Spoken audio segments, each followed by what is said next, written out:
Hi, everyone. Welcome to week 3 of the Healthy Weight Kickstart program. Hopefully you guys survived week 2 and are feeling a little bit more satisfied throughout your day. Your moods should be stabilizing throughout the day, and your sleep should have been improved. So let me know how you're doing with that. Week 3 is all about, it's probably the trickiest week for people, I would have to admit.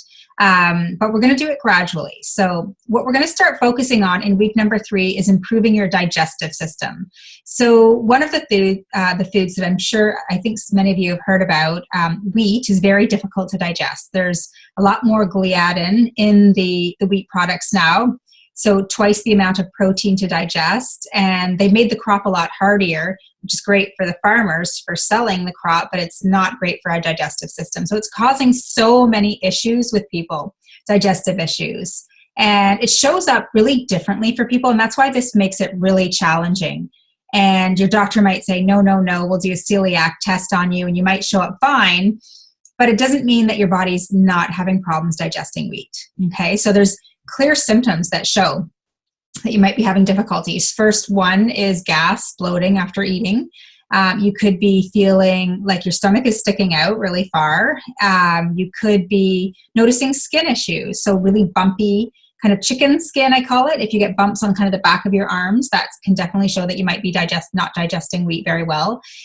You might be noticing your mood being off. So there's a link, according to research, that shows that people who are depressed could be reacting to that wheat gluten.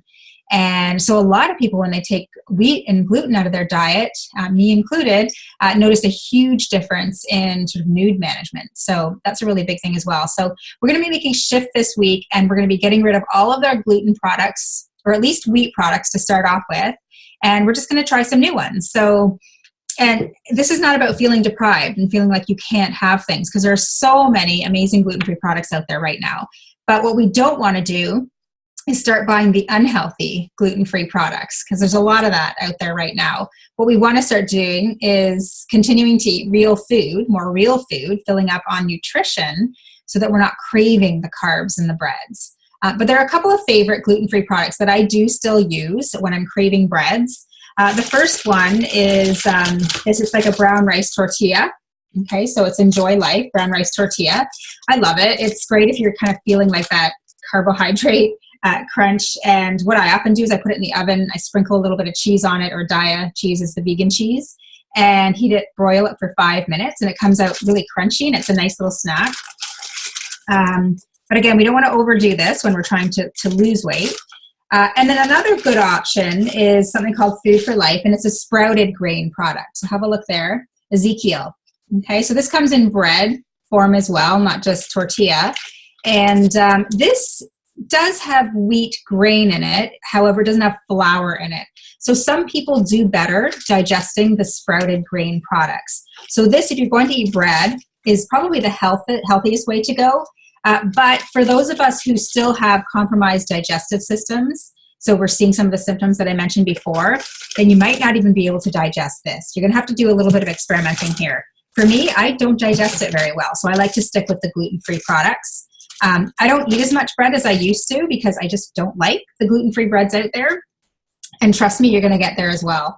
It's just, again, a process, just baby steps. So start replacing your pasta with gluten-free pasta, and your breads with some of the gluten-free choices. And then just ramp up the protein. If you're getting enough protein in your diet, you're not going to crave the carbohydrates. So that's it for week 3. Continue on with everything we've learned in week 1 and week 2.